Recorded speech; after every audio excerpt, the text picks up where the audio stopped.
Hi, this is Jason Cause with Infragistics, and in this video we'll be taking a look at one way to build a sliding menu in Indigo Studio.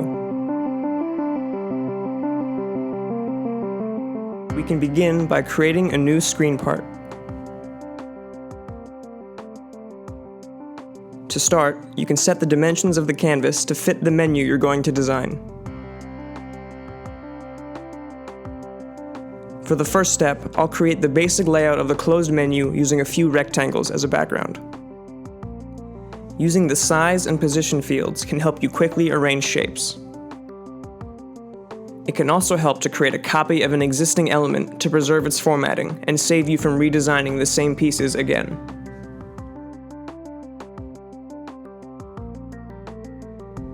Now that the sections of the menu are laid out, I'm going to add some text. I'll start by adding some simple header text and then use a copy of the element to create headers for the rest of the menu. With the text in place, I'll use the repeater to create a list of menu items. By editing the item template, you can design a single row and then duplicate it. This makes creating lists a quick and easy process.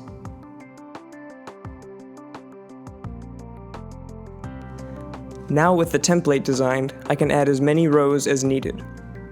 You can also go back to the item template to alter the design. Any changes you make are reflected in the rows that you've added already.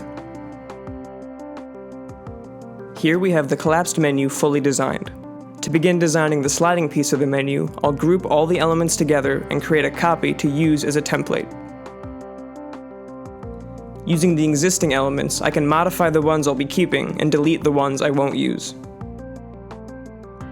Once both pieces of the menu are fully designed, adding the interactions and animations is easy.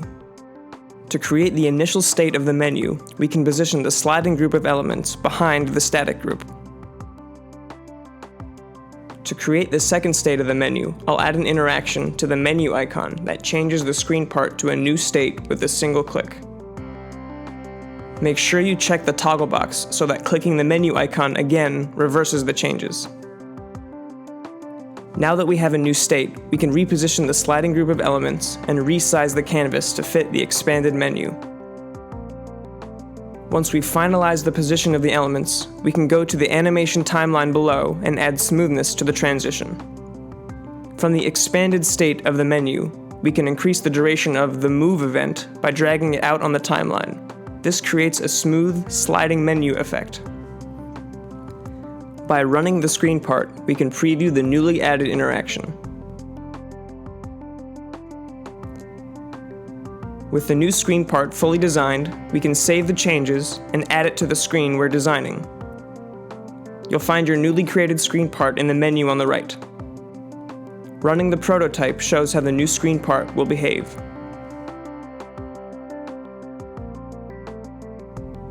When the prototype is complete, we can upload it to indigodesigned.com and share it.